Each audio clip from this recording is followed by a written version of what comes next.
আমরা বাঙালি মানুষ ভাই, সস্তা পেলে বস্তা ভরে আনবো, এটাই স্বাভাবিক। তো আমি কিন্তু লাউ কিনে নিয়ে এসেছি সস্তা পেয়ে। একটা লাউ নিয়ে চলে এসেছি, এনে সাথে সাথেই ভাজি করে খেয়ে ফেললাম। সাথে রোজা আসতেছে, এই কারণে হচ্ছে অনেক কাজ কাম করে ফেললাম, প্রতিটা জিনিস পরিষ্কার করে ফেললাম। এর মধ্যে হচ্ছে টমেটোও খেয়ে নিলাম। টমেটো কিন্তু কিছুদিন পর পাওয়া যাবে না। হ্যালো সবাইকে, সবার কি অবস্থা, সবাই কেমন আছেন? আচ্ছা, আপনারাও কি আমার মতো সব কাজ শুরু করে দিয়েছেন? আসলে রোজা ঈদ আসলে কিন্তু এক্সট্রা কাজগুলো থাকে, ঘর সব কিছু পরিষ্কার করা, বিছানার চাদরগুলো পরিষ্কার করা। তো ঘুম থেকে উঠে হচ্ছে আমি আমার বালিশের কাভারগুলো সব খুলে নিলাম। এরপর সকালবেলা রান্নাবাড়া করতে চলে আসলাম। এখানে হচ্ছে আমি মাছ ভাজি করে নিচ্ছিলাম, আর হচ্ছে ডিম ভাজি আর ভাত রান্না করেছিলাম সকালবেলা।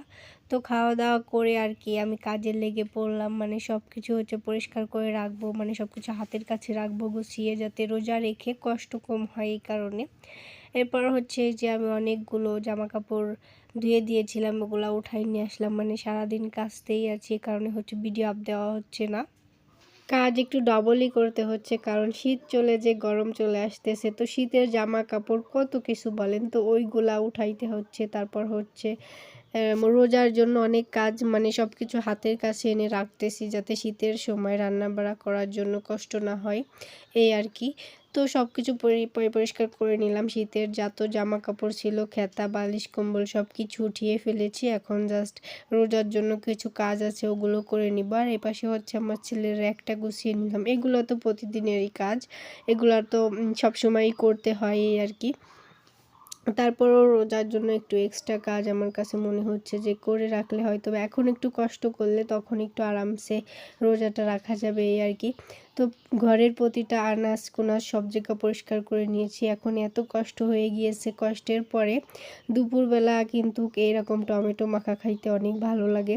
তো আমার কাছে এসে 2-3 জন আবদার করতেছিল, ভাবি আসেন না টমেটো মাখাই। তো আমি কাজ কাম শেষ করে গোসলের আগে ভাবলাম একটু টমেটো মাখা খেয়ে নিই। আর রোজা চলে আসতেছে, টমেটো মাখা খাওয়া যাবে না, আর টমেটোও শেষ হয়ে যাবে, এই কারণে ভাবলাম চলো আমরা সবাই একসাথে টমেটো মাখা খাই। তো এখানে দেখেন আমি টমেটোগুলোর খোসাটা একটু শক্ত হয়ে গিয়েছিল, তো এখানে হচ্ছে আমি হাত দিয়ে চটকে চটকে মাখাই নিচ্ছিলাম। আর টমেটোটা যত নরম হবে খাইতে কিন্তু তত বেশি মজাদার হবে। আর আমার কাছে টমেটো মাখাটা অনেক ভালো লাগে। এইভাবে মাখানোর পর হাতটা ধুয়ে এভাবে চামচ দিয়ে যখন টমেটোর এরকম রসটা খাই, এত যে মজা লাগে, মনে হয় একটা নেশা, মানে শুধু খাইতেই মন চাই আর কি। এরপর আমি একটা লাউ কিনে নিয়ে আসি, আমাদের এখান দিয়ে নিয়ে যাচ্ছিল।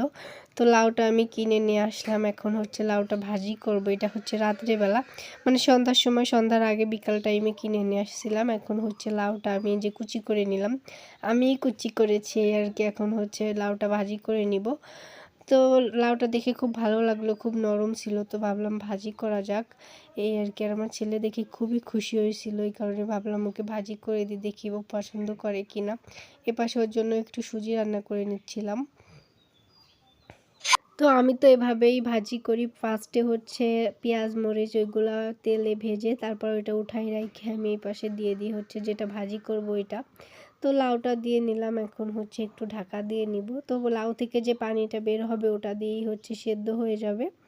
এরপর হচ্ছে যখন ভাজা ভাজা হয়ে যাবে তখন আমি যে আগে থেকে পেঁয়াজ মরিচটা উঠাই রাখছিলাম ওইটা দিয়ে দিব। আর এখানে হচ্ছে আমি ঝালটা দিয়েছিলাম আস্ত করে, যাতে আমার ছেলে খেতে পারে। মাশাআল্লাহ, আলহামদুলিল্লাহ, আমার ছেলে অনেক পছন্দ করে খেয়েছিল লাউ ভাজিটা। আসলে আমি অনেকে হাসতে পারে যে বাচ্চাদেরকে কেন এগুলো খাওয়াই। আসলে আমি ওকে চাই যে ও সব কিছু যাতে খেয়ে অভ্যস্ত হয়, যাতে বড় হলে ওকে দিলে না চেনে এরকম যাতে না হয়। ও যাতে সব খাবারই খেতে পছন্দ করে, সেভাবে ওকে মানে এক্সাইটেড ফিল করাই, দেখো এটা অনেক মজা, এটা অনেক ভালো, এভাবে ওকে বলি। মাশাআল্লাহ, অনেক পছন্দ করে, এই আর কি। তো যেটুকু লাউ ছিল ওটুকু হচ্ছে আমি ফ্রিজে রেখে দিলাম। আর এই পাশে দুপুরের যে থালাবাটিগুলো ধুয়ে রাখছিলাম, এখন হচ্ছে সন্ধ্যা হয়ে গেছে, এগুলা হচ্ছে উঠাই রাখবো।